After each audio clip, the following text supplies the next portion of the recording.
All right, guys, welcome back to the 2019 fantasy baseball season.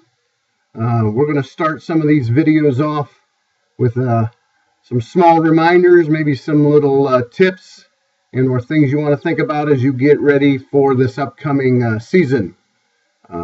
Just a reminder, we're about 18 days out before keepers need to be set and finalized. Owners need to go to their teams, click the keeper box so you know that that's the guy that you're going to keep. You can keep up to 12 guys and then cut and release the players that they do not want to be keeping. Some owners have started that already. If you're not sure how to drop a player, all you got to do is click on his name. A box will come up. You'll see an option there to drop. Go ahead and click drop and then confirm it, and you can do that.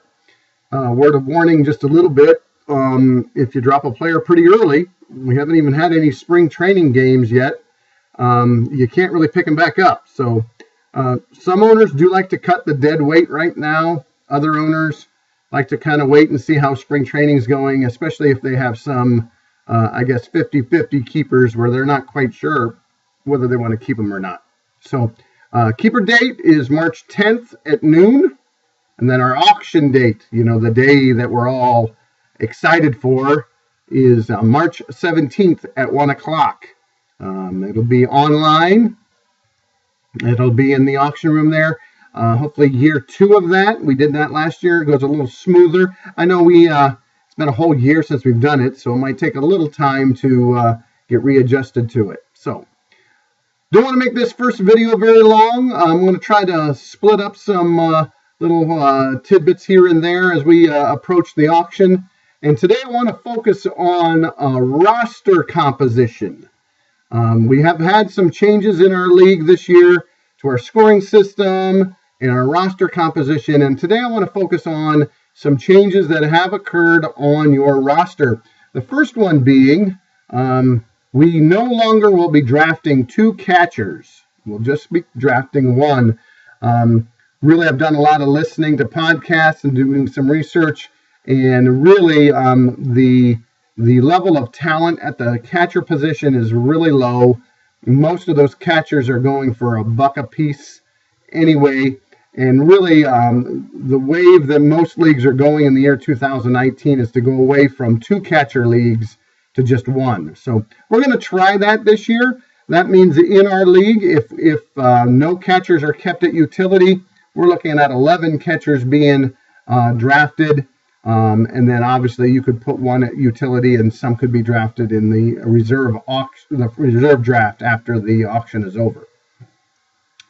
The second, probably bigger thing that is different about our roster construction this year comes at the pitching position. We still are going to carry 9 pitchers. However, it is broken up into groups of 3. You can have 3 starters, you can have 3 relievers, and then the other 3 pitchers are just labeled pitchers. So you can have either a starter or a reliever in that spot. That gives owners a little bit more flexibility. It'll require you to do some research to see how you want to fill out those generic pitcher spots. But those 3 spots can be used for either starters or relievers. Now, the question might come into play, how does our 5-game starting rule apply to our pitching this year? And it still applies. Once a pitcher makes 5 starts during the year, he is considered a starter. However, you have a little more flexibility this year with 3 starter spots, and then you could use 1 of your 3 just regular pitcher spots for that pitcher. So there's a little bit more flexibility with guys like that, where if you had them as relievers, you don't necessarily have to put them in a starting spot. You can put them down into the generic pitcher spot. So hopefully that will just make a little more flexibility. But we still are going to, I'm sure, have owners looking in your SP spot to see if you're trying to sneak a reliever in there, or in your RP spot, seeing if you're trying to sneak a starter down there.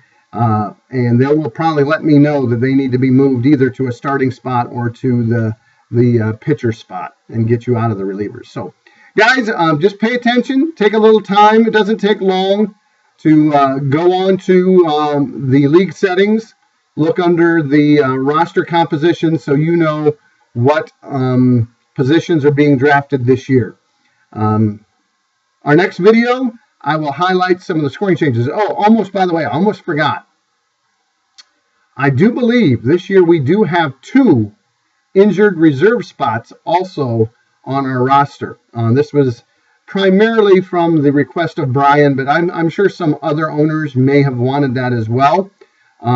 What those are to be used for is for a player that you might have, maybe you have as a keeper, maybe you draft, but they are started off on the injured reserve. I'll give you an example. Maybe somebody that's injured and is not going to be coming back till halfway through the year, but you want to keep him. You'll be able to keep him during the auction, and then after the auction is over, you can move him into one of your DL or injured reserve spots and pick up another guy. So those 2 spots are just meant to be able to put a couple of injured players down there so that you don't have to cut them or have them take up a roster spot for half a year and you can't get nothing out of them. So Brian has been kind of hoping for that the last couple of years, and this year we're going to try to give that a try. Now, I don't believe we are filling those DL spots during the auction. Those stay empty until you have a player that is injured and you want to put there.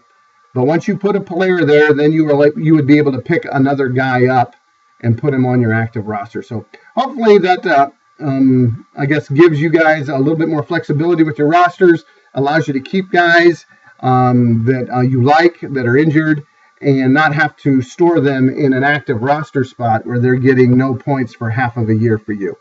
So, like I said, next time we'll focus on some of the scoring system as we move closer and closer to the draft. So, guys, if you haven't started to prepare, let's get prepared. Let's start getting some trade offers out there. Think about your keepers. Our keeper date and the auction will be coming up sooner than you think. So, see you later. Brian, it's 1-to-1 now.